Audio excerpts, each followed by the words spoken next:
Hey everybody, we are live, but we're having some technical difficulties. So this evening, I'm just going to start it off real quick and introduce my co-host, Miss Beth Hubick.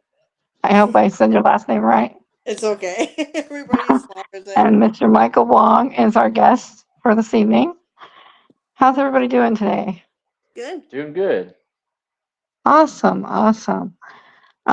Again, this is our first time using Streamlabs, so I'm having a little bit of difficulties, but we're going to work through that. Um, so how did you become a paranormal investigator?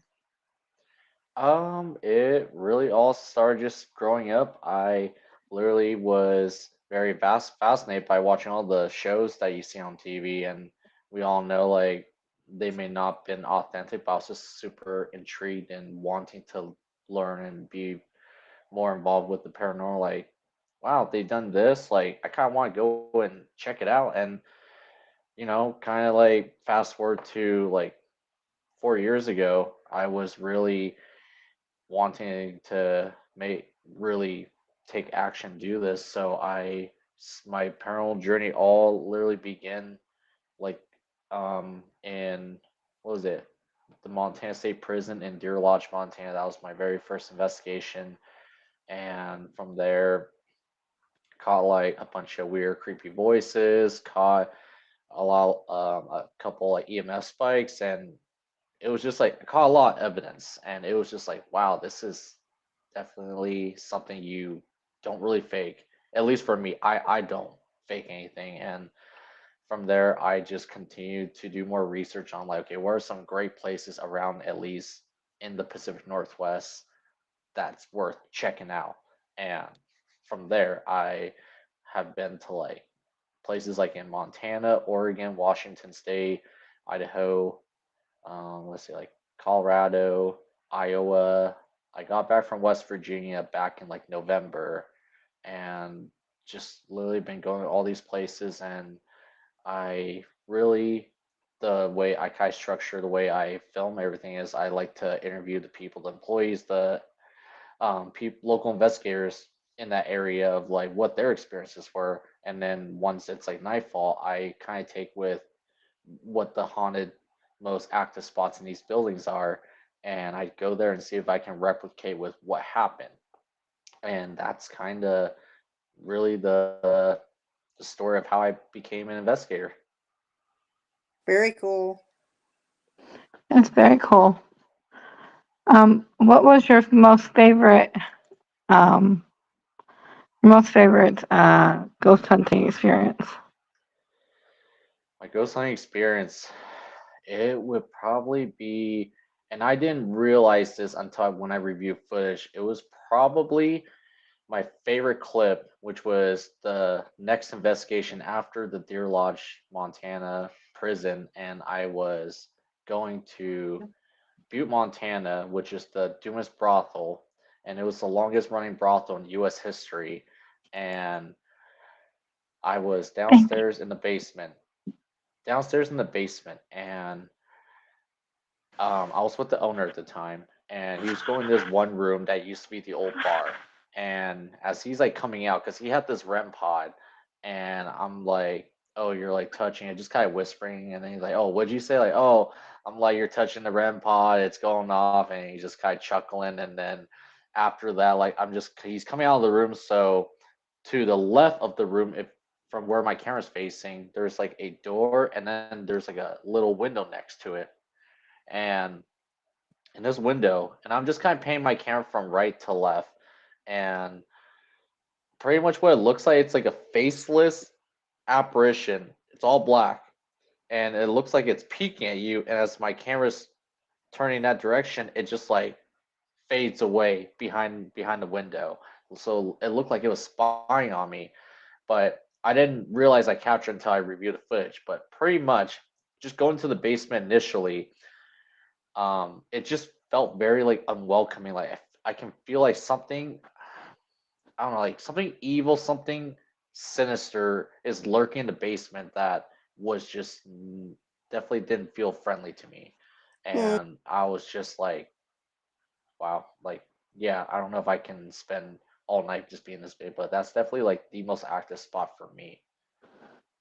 Awesome. How often do you think you come across like something demonic or an evil entity? I honestly, that was probably the only time. Every other investigation, it's just been like positive. It's been definitely a lot of unexplainable things, but I never really came across really anything negative in any other parts of any haunted locations I've been to before. So really, the brothels in Montana is the only true one I've actually felt that it was like something evil. Wow. Okay. Wow. How many members are on your Go team? ahead, Beth. How many members are on your team? You're looking at it. Just you? Yeah, most of these places I just go by myself. So you I don't have know. a full team then. Nope, it's just me. I struggle to find the right people, and I'm okay with not. I'm okay with like doing things on my own. I definitely Hmm. do want to try find people who are passionate and really wants to be part of it of the team, but for now it's just kind of me, just kind of running the whole thing, and you know that's about it. But I definitely do want to grow and be able to add more people to the team. But I think for Sure. now it's How long have you been doing this? this coming October will be 4 years, so like Wow. 3.5 years roughly. Gotcha. Very cool. I know I started on my team in August of this year. Okay, of So, last year, huh? of Well, last year. yeah, of last year, yep. So it's pretty new to me still. So, and it's been fun. That's good. What Yeah. got you interested in the paranormal? Yes. Um, so basically, I've had like two close relatives pass away in within 2 years. And my fiance, who's out in the other room, he does paranormal, and he told me about it, and I'm like, I'll give it a shot and stuff like that and see how it goes. And I'm one of the lead investigators now on our team. Okay, very So cool. yeah, it's Would been and it's been a lot of fun. And each investigation we've done is different. would you consider yourself like a skeptic in the beginning? Yes. In the beginning, yes. Because I didn't know what I was going into, like, what I would expect. But then after I talked to a lot of people, they're like, it's not as bad as you think it is. I hear you. That's kind of how I feel personally too. It's like I didn't have any like relatives that that I was any like paranormal. I never really had anything paranormal happen throughout my life. Mm-hmm. And I just kind of, like I said, I was just intrigued by what people were finding, what was shown on video and stuff like that. And like I said, it's just kind of all curiosity. And I just think it's just very interesting that we're able to, with the type of technology we have right now, to be able to communicate. Because it's kind of like, obviously, these people that live way long before our time is like Mm-hmm. kind of like telling us a story. It's like they're like a historian. They're telling us what happened from their experience, and we're just kind of like collecting these evidence of like, for example, I just say this house, there's a murderer, and this person murdered like four people in this house, and obviously these people die in this house. And then when you go investigate and you start to really capture like voices of like these deceased people, and then they're trying to figure out we're trying to figure out like, okay, what happened, who was part of it, and how did they die. And it's just kind of like hearing from their point of view of like, this is what happened. And it's like solving like a mystery case, like a murder case in a way. Right. Yeah.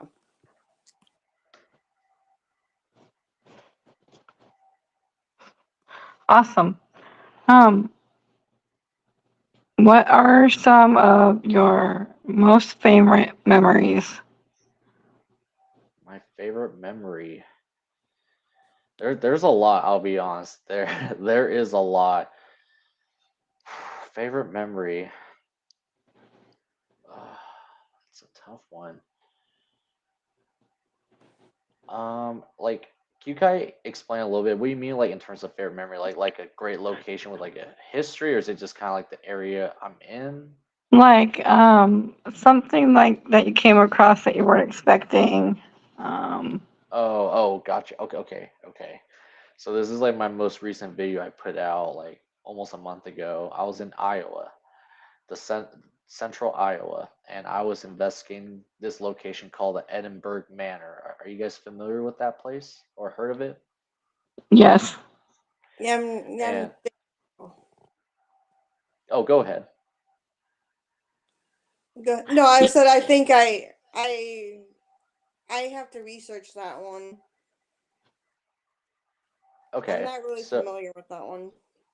so that place is pretty much like an insane asylum. It opened in 1911 and closed in 2010. So this is really recent. This is like almost like practically like 14 years ago, and it's pretty much a place where people who have nowhere to go, like the homeless, people who are disabled, um, people who have diseases that they're pretty much all those stuff. That's where they would be brought to, and they would just pretty much live there for the rest of their life until they die or wherever happens next for them.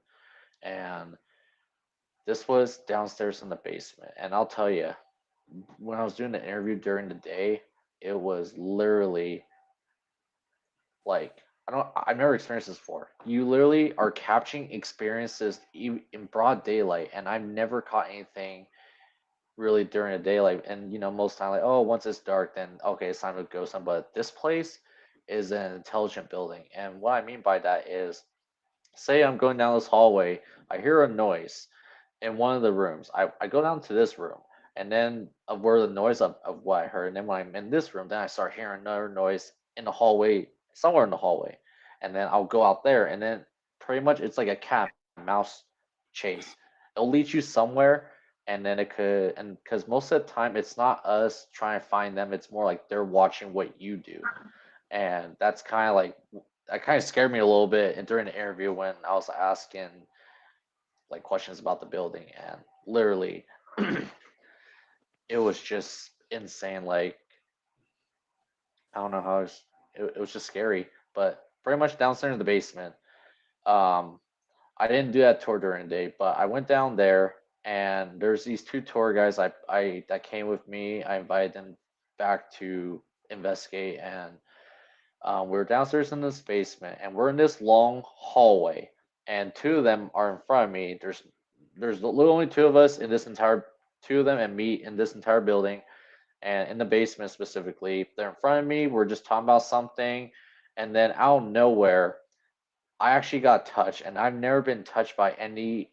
unseen force like spirit ever. Like, it felt weird. It literally felt like someone physically touched you, and so they touched me like kind of like it's gonna be really weird to say, but they touched me kind of like near my butt. There's like it literally just feels like two fingers poking you, and I was like, what the hell, like, and she's like, Yeah. what? Like something just touched me, and I'm like freaking out. Like I've never felt anything like that. It was scary. It's in the dark. I can't see anything, and literally, after that, for like the next 10-15 minutes, it literally felt like they're sucking the energy out of you, and I just started to feel weaker and weaker, and like I feel so much anxiety that I was like trying to when I was like, okay, this is not really happening, maybe it's just all in my head. I try to fight it off and like kind of continue doing the investigation, but I'm just still staying in this hallway.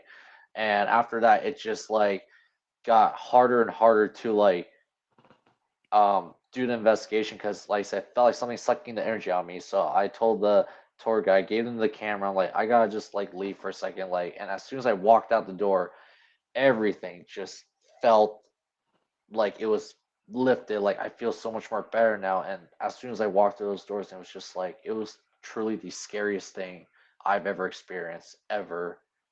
And since I started paranormal investigating, and like when you get touched and all that kind of stuff, it's just like I don't even know how to say it. It's scary. It's not fun. I do not. I just I wouldn't even put that towards the people I hate. It's just like what is going on right now. Right. So with that said, what would you recommend a new investigator to do if they came across what you just told us? I say to begin with, you don't really need a whole lot of nice equipment or anything. You just kind of just start with the basics. Camera, maybe like tennis ball or anything like that they can use to like play around. Um, but you don't really need too much nice equipment. I would say like be patient. Depending on location, some things could happen immediately. Some places could take 3 hours or so until you come across something that's like, well, that's weird, and that's where all that intensity just starts to happen. But be patient. Try to learn a lot about the history of this location because when you explain, so there's this person that's been known that passed away here, but he was responsible for whatever happened here. Try to call out those relevant names, and you would definitely get a lot of intelligent responses. And along with that, unless if you're courageous like me, definitely bring people because there's times where I'm like, I don't know why I'm doing this alone. Maybe it's just fun, but I definitely not go alone to the places that I've been to already. It's scary, but other than that, have fun and just enjoy the moment of just like um, and just enjoy the moment. I'd agree to that. Mm-hmm. Yeah, it's pretty fun. Mm-hmm. It is. It is. So you said that you hadn't had anything happen when you were a kid. With that said, did you ever think that you would be doing this kind of work as a kid if you had the tools that you do now? Honestly, I probably would. I definitely was a little scared to do it at that time because I didn't have a whole lot of confidence. I was just dreaming about, oh, this would be cool. But if I had the tools and stuff, I definitely would do it. I definitely wouldn't be as courageous now where I would go somewhere by myself. I definitely would bring people, but I definitely would take action and do it if I had the chance as a kid. Gotcha. No, I don't know. Yeah, I like I said when I was a kid, I really didn't know what it was. I don't think they had it like back when I was a kid. Yeah. No, I totally agree. It's definitely something that I'm sure it happened, but you don't have like cameras, you don't have like smartphones where you can like record something. But I'm No, or like sure like REM pods or any of that stuff, say that again. or like REM pods or any of the Oh equipment. yeah, yes. Um, Sarah, for you, how long have you been involved with the paranormal, or what got you interested? Good question. I've actually been in the field for 25 years. Well, since 1996 for the most part. It's right around when my haunting started. Um, but I I keep telling myself to learn something new every day, and because there's always something out there that I don't know. So, Right. Can you uh, um, do you think if you could get paid for this position, would you get would you take it on as a full time job? I definitely would. I would like to. be able to make it a full-time career, to be able to travel and all that, and you know you get everything like monetized, started like making a lot of money. I realistically would just take all the money and just reinvest it back and just be able to grow this and be able to make an entertaining, I guess, like show or YouTube channel, I guess whatever you want to call it. I would definitely love to, and be able to show people the authenticity of ghost hunting and just kind of ways to how to like communicate. And I would, I don't know, like kind of like on the side, if just hypothetically, I have X amount of money where I can be able to add on things, I would be able to create like a group, like a group tour at a location I just rent out, and be able to bring people in to let them experience what paranormal investigating is like, and just to spread the paranormal love, I guess. Just really show everyone kind of like what it's all about. Exactly. I think we all have our different ways of doing investigations and interviews, and amongst that we sometimes forget that we all are different and Yep. we need to learn from each other. Absolutely, Egos and set aside. absolutely, and even for me, Mm-hmm. like I don't know everything. Yeah, I've only been doing this for like 3.5 years, but I love to learn and see new ways of how people um connect with spirits and how they investigate. And like I said, there's no perfect way of a perfect investigation, because there's many ways of doing it. And I like I said, I love to learn from people and just try to be more proficient in communicating, and at least try to be authentic. I'm sure the people who are faking it, are they wrong for doing it? I mean, yeah, are they getting all the views? Yeah, probably, but that's for me. That's not who I want to be. I want to be someone who is authentic and entertaining, but also like really bringing the true, real evidence of the paranormal, not just like fake. Because if I did at this point, I probably just wouldn't be doing this no more. Yeah. I'll get it in just a second. Thank you, hon. Um, so if you had the tools that you had today, would you have done this as a kid if it was offered to you in school? Yeah, I would. I definitely would. I think it'd be a great way to how do I describe it?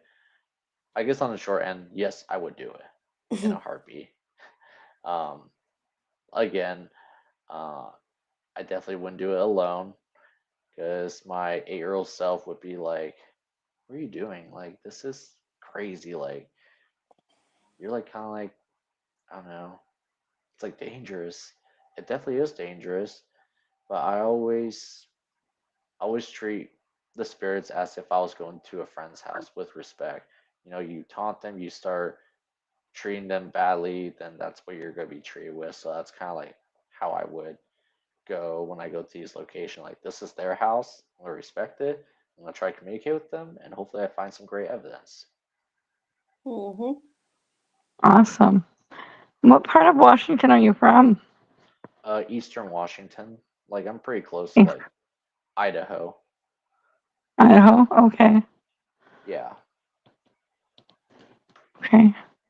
I'm all the way from Wisconsin. Ah, the Midwest, Yep. right? Yep. Nice. That's like pretty. You guys, because you guys are you like pretty close to Illinois? Um.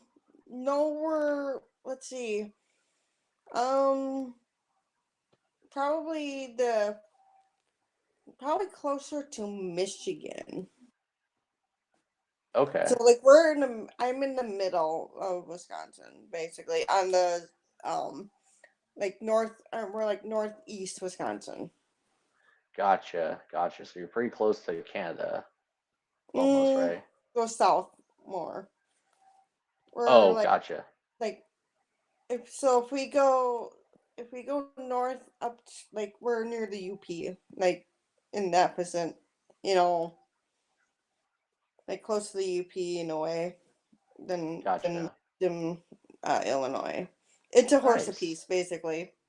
Yeah, nice. Are you a big Green Bay Packers fan?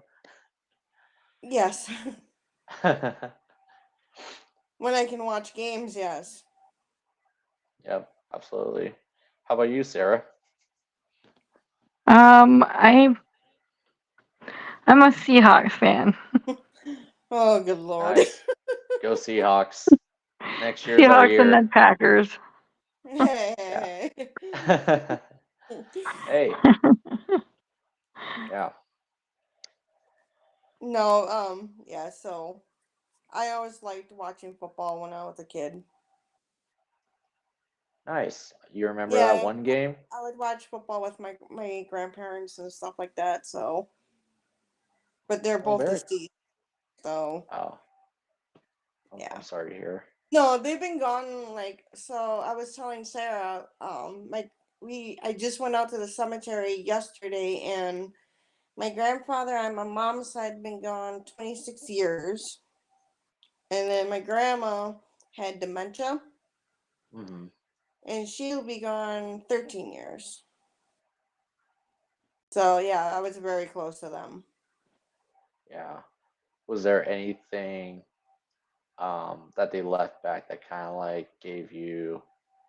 Was there anything like inspirational that they left behind that kind of like I don't know if I'm asking this correctly. That That I gave you took like with that. yeah, yeah. Um basically, yeah, they basically told me to be the best person that I could be, grow up to be, to be successful, and all, they gave me a lot of advice what to do. That's good. Yeah. Like if I ever had problems, I could always go to them, which I always like, and they were always willing to listen and give me advice and stuff like that, which helped a lot. It's very good. Very good. Mhm. Yeah, it was really hard when my grandpa passed away because he had congestive heart failure. Hmm. So his heart was um basically like the size of a football, Oh, and it was pressing against his lungs. wow. Yeah, and he lived to be 80. And my grandma had like dementia and Parkinson's, and she lived to be 89. Oh, wow. Yep, longevity in my family on mom's side. Yeah. Well, And my I great don't. grandma lived to be 107. Oh my God. Yeah, 107. yep. Jeez. I couldn't imagine. I couldn't even imagine. I don't know. Like I'm like in my 20s still, but geez, 80 when you're 80, I couldn't imagine what that feels like. But I'm sure depends on how much you take care of yourself throughout the Well, they years of used your to life. farm. They grew up on a farm. Oh, I see. Yep. So, yep. So farming was their way of life. Hmm. So yeah, it was fun out there. Nice. Yeah. Yeah, and I guess yeah, and um yeah, I guess they said that there was spirits there, but of all the kids, but I don't remember it all because it was like I was like 8 or 9 when we get out the Ouija board, and I'm like, oh no, this is not going to be cool. Oh God. Yeah. No, I just like ran and I just like and hid because I was so afraid of it, like because it moved, and I was like, okay, this isn't supposed to happen, but it did. But of course, that Um. was not my idea. It was like one of my cousin's idea. to call people from the dead. I'm like, really? And I feel like you're just asking for, I don't know, trouble or something. Like I personally don't like using. I've never used it for, and probably most likely I will never use it. It's just like I don't know. I feel it's just like bad to use it, and like here's kind of like, well, this is kind of funny story that we're talking about the Ouija board. So like downstairs in the basement of the brothel where I caught this like apparition in that room where this apparition was caught from my camera. That room specific, there's like these three teenagers like a few months before I first went to that location. They had a Ouija board and they were like using it and they opened it kind of like how Yeah, from what the owner told me, and then after that, uh, like apparently I guess they didn't close it correctly, so there could be something evil or some sort of entity that still lies there that could be the reason why from the people who was using it as a Ouija board, but that, like I said, it's I don't know. It may look like it's just like a board game made by Hasbro, but I you're don't right. know. I think I believe so it is. And yeah, I don't mess with it. It's just dangerous and I'll stick to my normal stuff of how I'll investigate, but it's just the people that do want to do it, you know what? Go Yeah, for it. right. I'm gonna avoid that. Yeah, I never I think use it. it's just another tool, a tool that, Yeah, if used wisely, can open the doors. But again, you're still opening it to something that might be not necessarily demonic, but Right. evil in a sense. Mm-hmm. yeah, absolutely. With that said, what kind of tools do you use out on the field? Like EVP recorder, REM pod. I always bring like a tennis ball with me. I've been to like 15 locations and not once has this tennis ball ever moved or anything. But besides that, I like using the spirit box, and when I have more than one person with me, I like to do the Estes method, which is a very useful tool. I've been on both ends asking the questions and listening in. And I'll tell you, when you're at least using a spirit box, the Estes method, and you're the one listening, you can definitely feel like you're kind of locked in and you can kind of forget that you're even like doing it because you're just so focused on listening, seeing what happens. And, um, but that's kind of like one of my favorite methods to do. Along with that, like I don't have this equipment, but when I go to a location where if they have the option to let me like rent the equipment. I have used like the SLS camera. I think that is excellent to capture visual evidence. Um, like what else? Like EMF detector, or I guess technically you call it the K2 meter. I don't really like using that. The reason why is because when you're investigating, you have all these other technology tools. You have your cell phone, you have cameras, all any other electrical devices can really set off your um, K2 meter. I feel like um, it's not like a great tool to use, at least for me. But I'm sure in other places where you don't have a whole lot of technology or electrical currents and stuff happening in a building or so, I believe it can still be a great tool to use in those circumstances. But that's yeah. Other than that, just camera and sit there and hopefully I capture something. Very cool. Very Mm-hmm. cool. Well, it was really nice to meet you, and it's about that time. Um, here's another question for you though. Do you want to come back for a second interview? Yes, absolutely. I would love to. Awesome. Awesome. I was gonna ask you, would you like to investigate with other teams? Like go on an investigation with other teams to see how they do investigations sometime. Yes, I really do. I want to be able to, like, I guess you can say, like, collab and be able to see. I want to see what other teams do, and I'm very open to that. Okay. Might have to talk to you because you're kind of close by me, and I'm trying to start up a team again. So Unfortunately, I'm not that far. I'm not that close to you.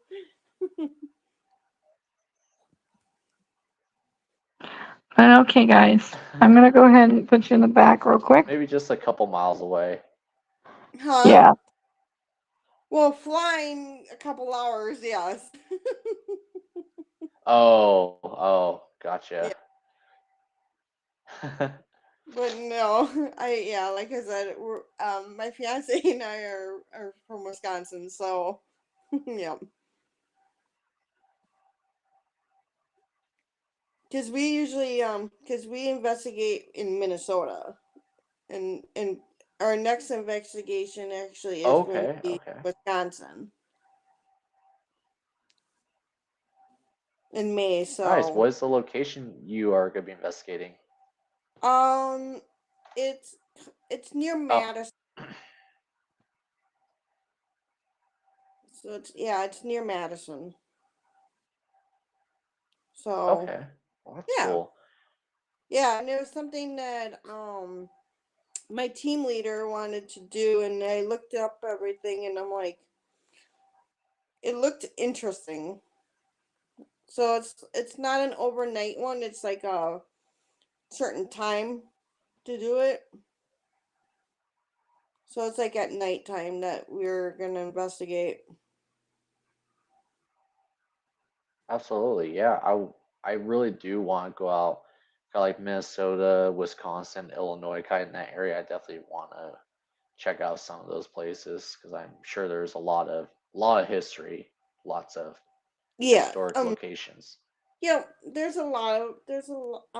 There is a investigation that I picked that we're doing. I think in September, October, which is a winery.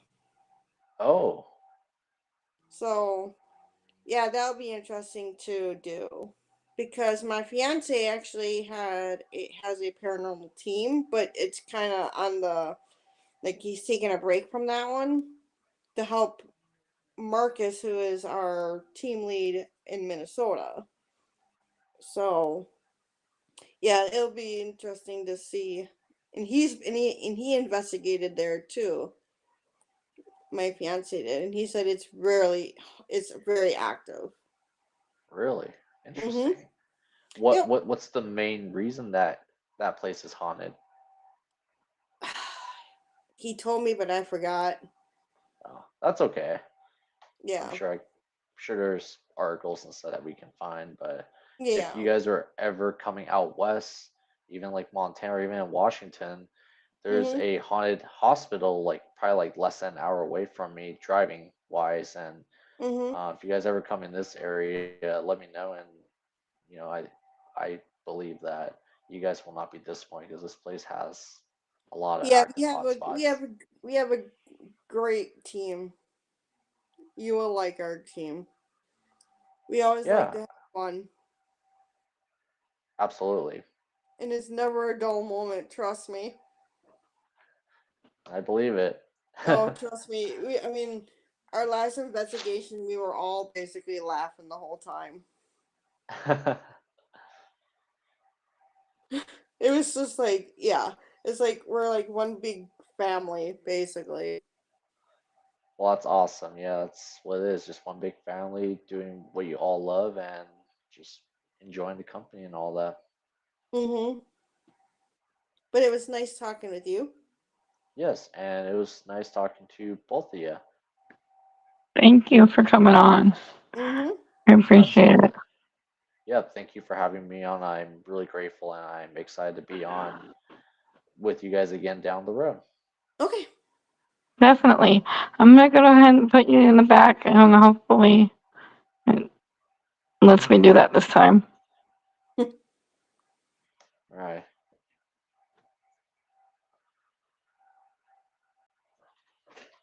Oh, I'm still on.